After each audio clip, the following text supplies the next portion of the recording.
Welcome everyone. Hope you're enjoying the nice sunny weather this week. My name's Lois Beach. I am the Consultancy and Partnership Manager for the Housing Learning and Improvement Network, or HousingLIN for short, and I'll be chairing the session today. So really warm welcome to everyone. So today's session, as Sally's already kind of given you the title, but we're going to be exploring kind of strategies for creating both homes and environments, supportive homes and environments, particularly for people that have a learning disability or autistic people. And from our research that we've done, some research that we've done with the Learning Disability and Autism Housing Network into the sort of scale of the supported housing sector for people with learning disabilities and autism, we sort of identified that, in terms of who we're speaking about, that there are 151,000, I think, people with learning disabilities or autistic people in England that are receiving kind of paid support and care from local authorities, but actually there's likely to be many more people that aren't receiving support, particularly amongst autistic people. 23 to 25% of those are living in supported housing. And whilst we've seen a reduction in residential care use, the number of people living with family and friends has remained kind of relatively unchanged, potentially creating a bit of a problem for the future. And we're thinking about planning in terms of where potentially people are living with older carers that might pass away. But I guess linking into the theme of today, supported housing isn't always the sort of only option. We know from our work that we've done with York University that people, and particularly those people that might have more mild learning disabilities, can be supported to live in what I like to think of just ordinary mainstream housing. So I'm really happy to be delighted by kind of three speakers who will kind of share their perspectives on what supported home could look like, but also how we might get there. So first up, we've got Errol Balaz, who's the Deputy Head Service at NHS Hampshire Wight Integrated Care Board. She's going to be discussing some work that we supported the ICB with, focusing on sort of care pathways into housing. So she's going to also highlight in her presentation some of her recent sort of NHS strategic, something from a recent strategic meeting, commissioner meeting, that I'm really looking forward to sort of seeing that. Then we've got Professor Sarah Ryan, who, having a little bit of a Google earlier, I think is described as a social scientist and scholar activist, and her work focuses on learning disability, autism and inequalities. She's from Manchester Metropolitan University. She's going to share some insights from her NIHR funded research around supporting the needs of older adults with learning disabilities, really focusing on kind of housing security and permanency. And then last but not least, we've got Stephanie Kyle, who is a senior architect and inclusive design consultant, and she's going to be exploring inclusive design through the sort of lens of neurodiversity, drawing on a podcast of hers called Picture This, and sort of an upcoming blog that she's got with Maria, which we'll put in the chat. So yeah, really, really pleased to be joined by such a speakers, and to have an all female, as we're talking about in the chat before, all female speakers for you this afternoon, sorry. So without further ado, I think I'll hand over to you, Errol. Yeah, feel free to share your slides and take it away. Thank you, Lois. Afternoon, everyone. Lovely to be here with everyone and share the journey in Hampshire and the Isle of Wight. My name's Errol Balaz. I work in all-age continuing care for NHS Hampshire and the Isle of Wight. We're involved at the moment in a journey of having a housing plan led at NHS level, working with partners, and we wanted to share a little bit about how that's been and how we're developing that, and hopefully it'll be of some help. And also really interested to hear back from anybody else involved in the same work, and indeed any other views about what we're doing. I'm going to talk a bit about where we're at now and where we started from.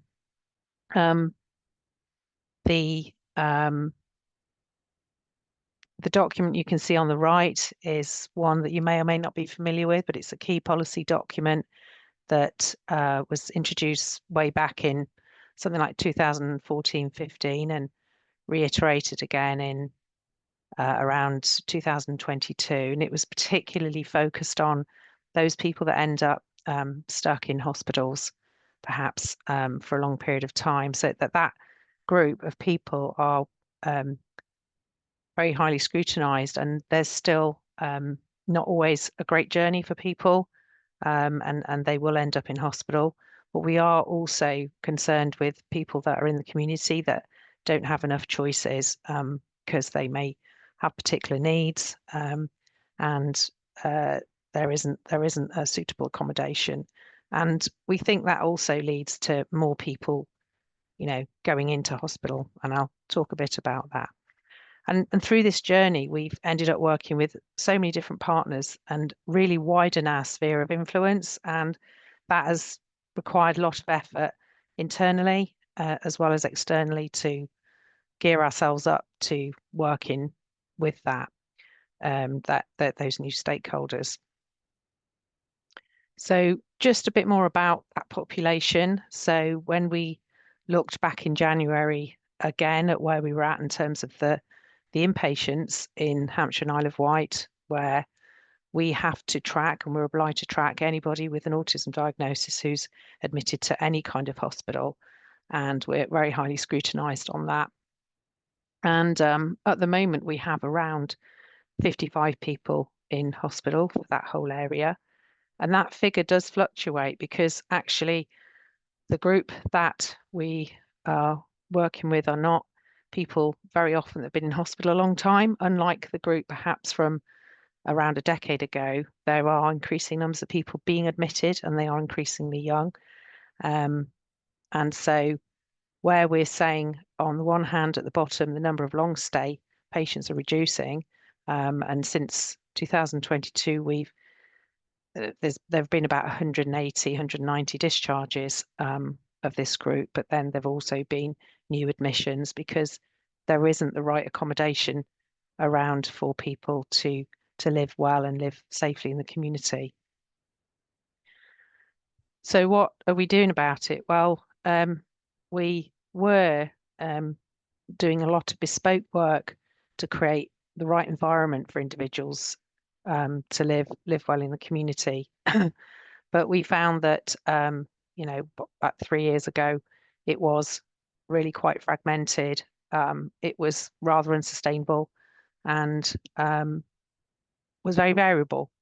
So we did set up a framework contract for care and support so that we work with a relatively small number of providers over the whole footprint to deliver the care and support so that we can build really good partnerships and build high levels of trust for assuring quality. We also didn't really have any route as an ICB into working with the housing market. So we were very reliant on what we offered at the market rather than what we felt was needed.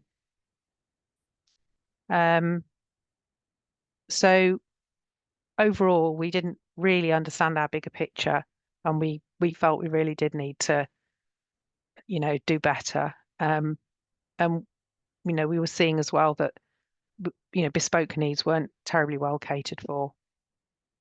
So what we did was started to build dialogue with our partners in the local authorities. We've worked with Hampshire County Council, Portsmouth, Southampton, and the Isle of Wight, as well as many other partners, and managed to get information on all our NHS England properties and sites we had available, and worked collectively with those place-based partners to review all of those sites and see if there are any opportunities. So that was a good way to get people around the table.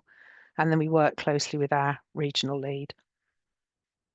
But I think the real game changer for us was to start to capture in a great amount of detail each individual that was A, in hospital, or B, in need of accommodation. They may be in a residential home, they may be not in suitable accommodation. And this meant that, since about 2022, we've really started to understand the profile of need in Hampshire, and what's missing and what kind of accommodations needed for that individual. And I'll talk about that a little bit more. We also used that information to build a really informed dialogue with both our internal and external partners, because we found with continuing care, we were a bit of an outlier within the wider ICB. What we do doesn't necessarily align that well with the rest of what happens in the NHS.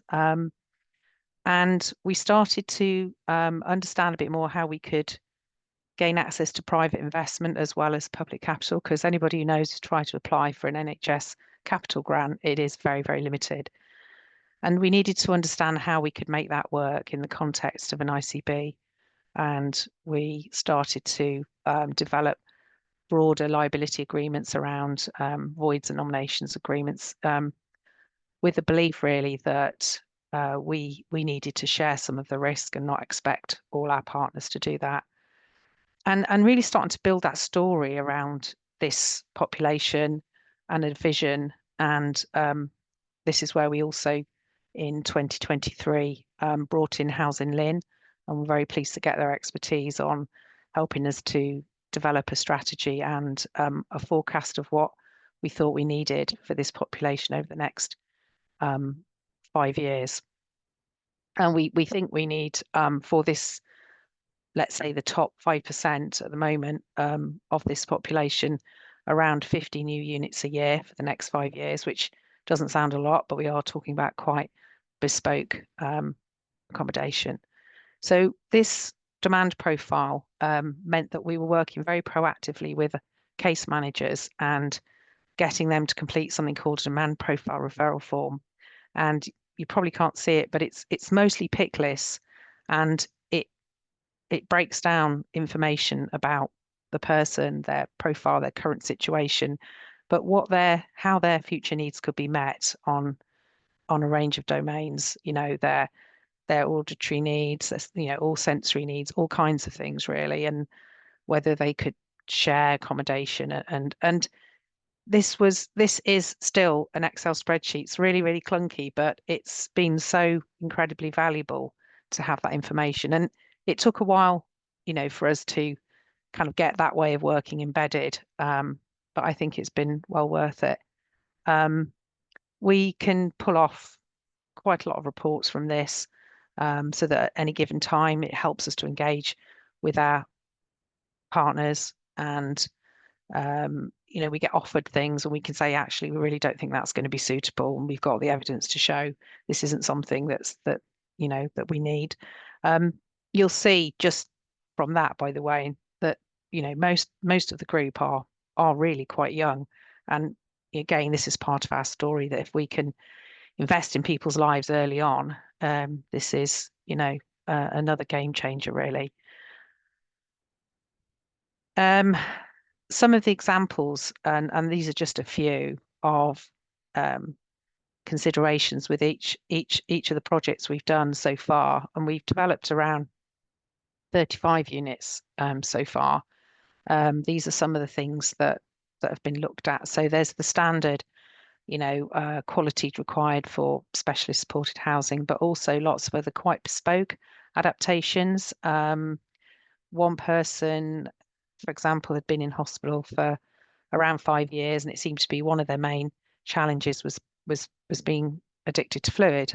So we just arranged for the water to be shut off in their particular flat, as in controlled by staff, which sounds a bit restrictive, and it was, but it allowed her to build a home in the community and get out of hospital, because that seemed a somewhat trivial reason to be incarcerated in hospital for 5 years.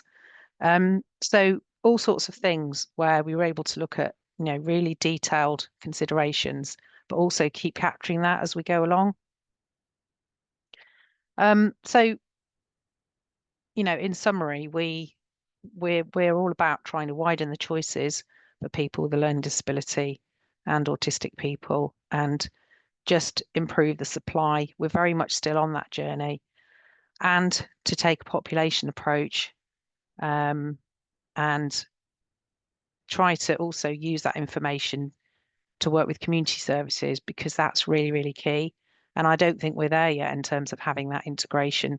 One of the things that we've experienced is, even where we've got really good accommodation available, we still find that people's journey through the system is very, very, very elongated, clunky, quite torturous actually. So there's a lot more we need to do to help people through the system once they are in it. And the other bit I don't think we've necessarily got yet, in a really big way, is the voice of our tenants and advocates. And we're really keen, and this is, I know that all the place-based partners will say the same thing, to get a lot more feedback and involvement from tenants in shaping our future policy and plans. So although we do that on an individual level, we really would like to get more involvement generally with our policies. And, you know, we are really learning an awful lot more about what we need to do around sensory needs to meet the needs of autistic people in housing, and making that a much bigger part of what we do. And again, we're learning all about that as we go along. The results, I think, are speaking for themselves at the moment.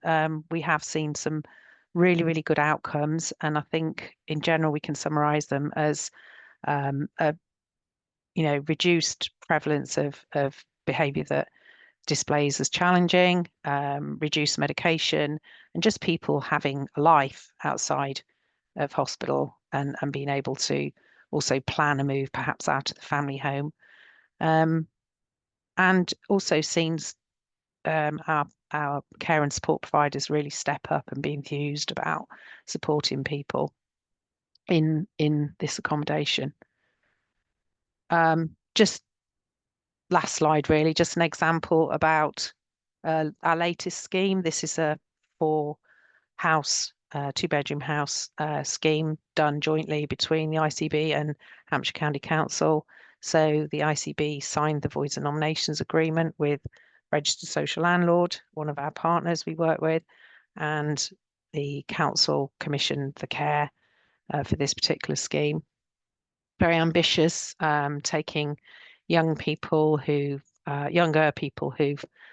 been in hospital. They're all joint funded, and they are all autistic, and we're in the process of getting that scheme up and running. But I think it's already shown that it's very, very beneficial to have this sort of accommodation to meet this specialist need. I would also like to invite anybody who's willing to complete a very brief survey to help me in some research that I'm carrying out in this area. Hopefully it would only take a few minutes, and it's to help create a greater understanding of what we're doing and how we can improve how we're embedding the housing strategy in the way we work. Thank you. Well, thank you, Errol. That's really, really powerful, and just shows the kind of positive impact that partnership working can really, really have. So thank you. I think we'll move on to Sarah, who's going to probably give a slightly different perspective. I know you were sort of talking about younger people that might have autism. I think, Sarah, your focus is more around kind of older people that have a learning disability and autism. So I'll hand over to you, Sarah, and thanks everyone for your questions so far. We'll address those at the end. Oh, just to say, Sarah, you're on mute. So. All right. Sorry, I haven't done that for months. I'm just going to talk a little bit about a study we've just finished. The report is out, so if you Google Growing Older Planning Ahead, you should find the full report. We were looking at how to improve support for people who are growing older with a learning disability. And as we heard at the start, a considerable amount of people with learning disabilities remain in the family home throughout their lives, which is so problematic for everybody involved, but families are just too nervous that there isn't good enough support, there is not enough housing out there to enable their loved one to lead a good life outside of the family home. So people can move in a crisis. So the project was really big. It had lots of different parts to it. So I'm just going to touch on a couple of parts here. We wanted to find out, the project design was to find excellent provision in order to find out why that provision is good so it can be replicated. So it was a very positively framed project. And we had to co-design a list of excellence in terms of service provision because there wasn't a list that existed. So we drew on all sorts of different sources such as CQC lists, the CQC domains for inspection, providers, commissioners, all sorts of different people we spoke to and came up with a very long list of excellence. And this included personalisation with goals, daily plans and activities which are shared and updated, matching staff to people who are being supported, personalised living space and choice around who this is shared with, a proactive preventative healthcare team which involves primary care and the involvement of NHS multidisciplinary learning disability teams, commissioner endorsement of provider quality and resilience, and commissioners working with providers, people with learning disabilities and families in building capacity for future services. So the list was much longer than that. That's just some examples. And there's quite an overlap with, there's some overlap with what Errol's just been talking about too, about the importance of this partnership working.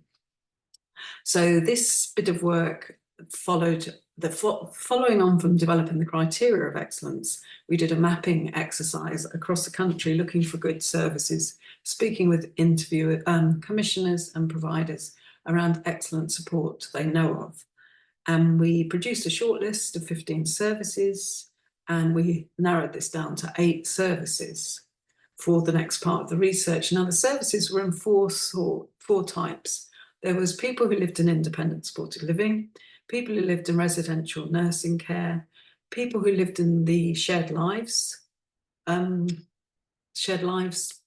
support package where you live with a family, and people who still lived at home with their family members but attended day services.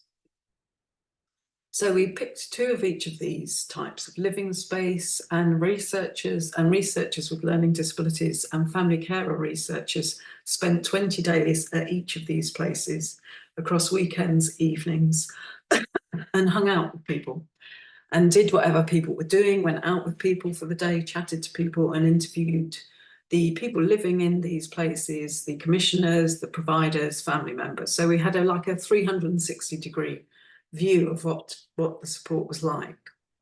So what did we find? We found the conditions necessary to support people to live good lives as they grow older are not exceptional. Being supported to live alone or with someone you choose to live or a partner in a homely home that is comfortable, adaptable, especially for the future, personalised within a community, possibly with pets, a garden or access to outside space, and the support of people that they like and who like them. So very straightforward asks are going on here. And living alone was the choice, unless people were living with a partner or with friends. So to achieve this, you need to know the person well, you need to match staff and have staff consistency, you need to work with families, you need to proactively engage with professionals and services that support people to age well and have the requisite skills and knowledge to understand and recognise the physical and mental health, social and emotional changes associated with ageing. Now, the problem we found was ageing is not a consideration in this space, and it's very interesting that ageing wasn't mentioned in the previous presentation, because I think we just don't see that people are ageing. We're distracted with other aspects of life. The relationships between people with learning disabilities, support workers, professionals and family members are key to living a good life, and this involves effective communication, time and a sharing of knowledge, the coordination of specialised, bespoke and person-centred planning, and a focus on preempting and responding to health-related loss, including the involvement of primary care and, where required, the learning disability multidisciplinary team. So again, it's about being proactive rather than reactive and waiting for the crisis to happen. We did observe poor practices of institutionalisation, even in these excellent providers, where staff schedules overrode choice and or the duration of activities, people were put to bed early, or day centre provision as part of a shared lives project was a room with a TV in the corner. We found small providers that had strong values and management engagement with support workers were more able to offer consistently good support than larger organisations. We co-designed our project recommendations in workshops with a range of stakeholders, including people with learning disabilities, providers, commissioners, support workers, academics, a whole range of people, third sector organisations. The recommendations, the main project recommendation is the urgent need for a new strategy for older people with learning disabilities and family carers that encompasses commissioning practices, including sharing of best practice, better knowledge and understanding of these groups, more joined up work between commissioners, local authorities and providers around providing good outcomes for older people, professional input with clearly delineated roles and responsibilities, including the role of social workers, skills and training, good support to live and age well, including knowledge and understanding of ageing well, and excellent service design with appropriate, sustainable, local and adaptable housing that enables people to age and die in place. And we did hear some lovely examples of that just now. We suggest this strategy could invite a national conversation around older people with learning disabilities to develop specific guidance to ensure that housing strategies and other related areas address the needs of this group.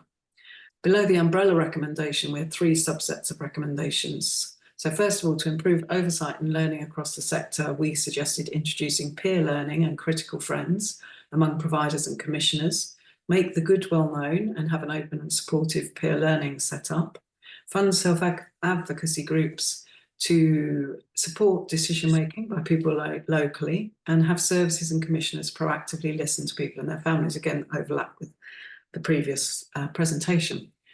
To improve individual support, we suggested introducing flexibility with try before you buy schemes to ensure people are not stuck with support and housing that isn't well matched, match staff values to people, their values, interests and skills, recruit staff based on being kind, encouraging and knowledgeable, and focus on staff retention strategies, change staff appraisal processes to become more celebratory, and focus on the small things that make a difference. And then final recommendations were to ensure people age well, ensure a focus on healthy ageing with regular health checks with GPs and related follow-up measures, recognition of health inequalities and the importance of nutrition and physical activity. So in conclusion, we found some people were leading really good lives in their own homes with excellent support from people who knew them. And the good housing was homely and personal to that person and largely the person living on their own.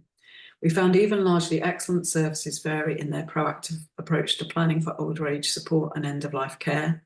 There are no markers of retirement, and so this ageing process can be too easily ignored and not thought about in advance. And it's a World Health Organization commitment that people with learning disabilities should be able to lead older lives meaningfully. We found families are often unsupported to plan ahead and people are by default left without choices about their future lives. And finally, we concluded that lives that were visibly growing were markers of excellence. It didn't matter what the model of support. Being supported to live on your own terms and to grow and expand relationships, interests and aspirations are the defining aspects of excellence. So thank you.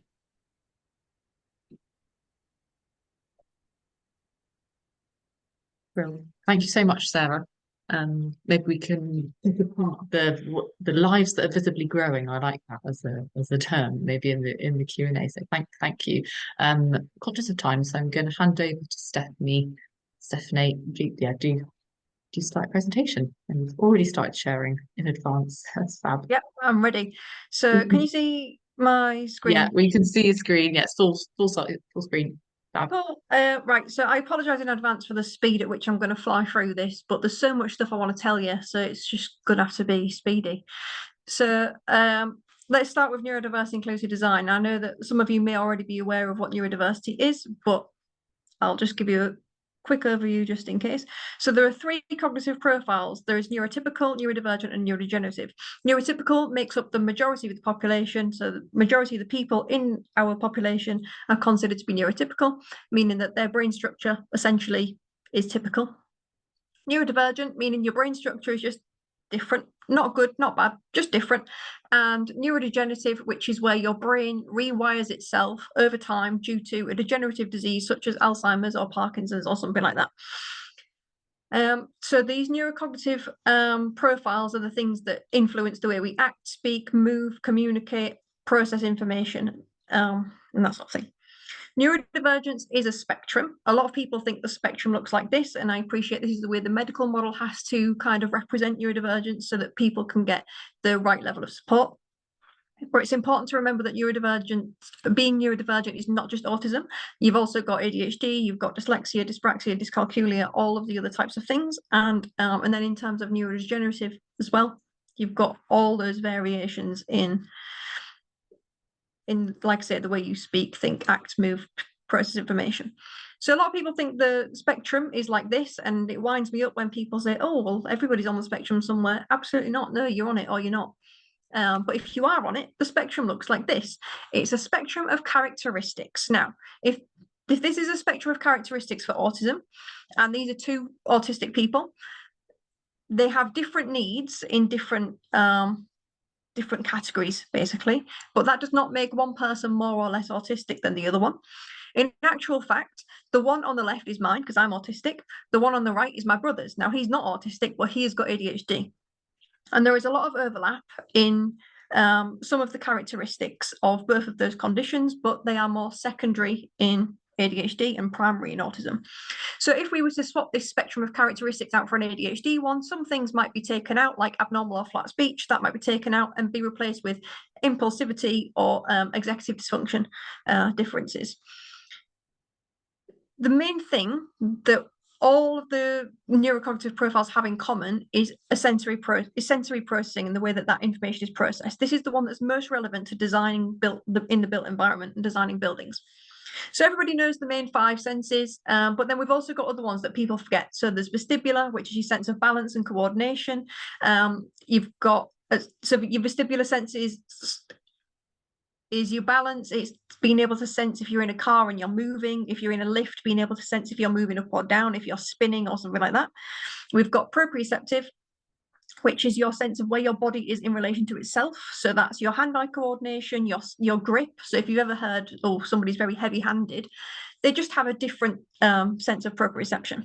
So their grip is different. And interoceptive is the internal sense of being able to sense if you're tired, being able to sense if you're hungry, if you need to go to the toilet. So people that are neurodivergent and people that have a neurodegenerative condition typically will experience these senses in a different way. But that doesn't mean that neurotypical people can't also have temporary sensory processing differences. How many of you have been drunk and all of a sudden your balance and your coordination is not quite right? Your thinking speed is not what it normally is. The way you speak is very different. Or how many of you have been hungover and all the lights are super bright and all the noises are really loud? Or even if you have a migraine and again, all the lights are really bright, maybe you feel a bit dizzy as well. So that's an example of a temporary sensory processing difference. So sensory processing affects all of us. One of the big misconceptions is that if we design spaces for well-being, that benefits neurodivergent people immediately, and it absolutely, well, it does, but only because neurodivergent people typically experience worse mental health because they are living in a world that is not built for them. Every single thing about the world that we live in is built for neurotypical people, so you've got all those extra challenges. So design for well-being does help, but not specifically because of neurodivergence. So how do we actually design for neurodiversity? So the first thing is consideration of sensory stimulation. Now, this does not mean making everything grey and beige and muted and boring, but it does mean just carefully consider things. So this is an example of an office space that, again, was designed for well-being, and they've tried to get people to go back into the office after the pandemic, and they've done it nice and green, but you can see there is so much visual stimulation going on there. So yes, it's designed for well-being, but there's so many lights. All of the ducts are visible. You're going to have all of the extra sounds from the ventilation, all the extra blinking lights. Yes, you've got 500 different shades of green, but there's still so much going on here that's not been carefully considered. Another thing that we can talk about is consideration of color chroma. So a lot of designers know about light reflectance values, which is how light or dark a surface is, so that you can make sure you've got enough contrast between your wall and your floor and your doors and your walls. So in this example, the light reflectance value is 83. So that means that the lightness is 83 out of 100. But chroma is actually the last component, which is how intense the color is. So a high chroma color would be very, very saturated, like almost neon, and a low chroma color would be gray. So it's very, very, very desaturated. We can still use color in design, even when we're designing for neurodiversity, but just pick slightly lower chroma versions. You can still use orange, but instead of using neon orange, pick a burnt orange or a terracotta color. Instead of using lemon yellow, go for a mustard or like a daffodil yellow or something like that. So we can, if just by lowering the chroma of the color that we want to use, that's immediately going to just reduce the cognitive load on somebody with a sensory processing difference, because they might not be able to filter the intensity of things, and colors might appear more intense to someone who is neurodivergent. These are 4 colors that all have the same light reflectance value. So as an architect and a designer, you have to consider your light reflectance values when you're picking your colors. But if you don't consider chroma in that as well, imagine if in a classroom for a school, for example, you have to have a colour that has a light reflectance value of at least 50. So all of these would be compliant. But imagine being in a classroom with this horrible yellow colour for 6 hours a day, every day. And because that is compliant, that passes. But having the lower chroma version, which is the one at the very end, which only has a chroma value, I think it's 23. Yeah, 23. That's going to make the space so much more tolerable. And again, you don't have to get rid of color altogether. Color it's in nature, it's everywhere, but it's about the quantity that you use the color in. It's about using bright colors and bold patterns in things that can be removed. Don't plaster your walls with luminous colors, but maybe cushions and rugs and things like that can be removed if they cause problems, can be the higher chroma colors. Another thing we can do is using naturalistic geometries, shapes and forms. So if you're picking tables anyway, pick ones with slightly rounded corners or oval shaped ones or something like that. A lot of builders and contractors and clients panic when I say about we need to put more curvy things in, because they think, well, curvy walls are expensive, but it doesn't just have to be walls. Furniture can be curvy. But using those naturalistic geometry, shapes and forms, again, it's reducing the cognitive load because it takes more brain processing power essentially to process something that is straight and orthogonal than it does to process something that is a natural shape. This is a perfect example. So these are exactly the same color palettes. One of them doesn't have any straight lines in it because there's no straight lines found in nature except the horizon, but that is also technically a curve. And the other one is lots of geometry. Hopefully this works for neurotypical people as well, but looking at the geometric thing should make your brain hurt more than looking at the one of the forest. And it's the same with something like the bricks that we choose. Hopefully you see that looking at an orange wire cut, very straight, very orthogonal brick is more straining on your brain than looking at the one that is natural, multi-tonal, multifaceted. There's going to be variation in the edges of the brick. So we have to use bricks to build our buildings anyway. So if we just opt for something that is more naturalistic and not wire cut, not flush, that's going to reduce the cognitive load, which makes the experience of being in the built environment better for neurodivergent people. Another thing we can look at is multisensory wayfinding and recognition of place. This is a very fancy way of saying make things distinct from each other. Think about when you're in a hospital and every single staircase looks the same and you get lost because you don't know where you are. It's that kind of thing. If there is some sort of identity, some sort of difference to help you navigate. If I gave you instruction third left and then right again at the roundabout, it's left. You're not going to remember that. If I say, keep going down there until you find the petrol station, when you get to the petrol station, look to your right, you'll see the church. When you get to the church, look for the bendy tree. That's where you need to go. That's so much easier for everybody to follow. And we can do this in design. We can use a logical hierarchy of atmosphere.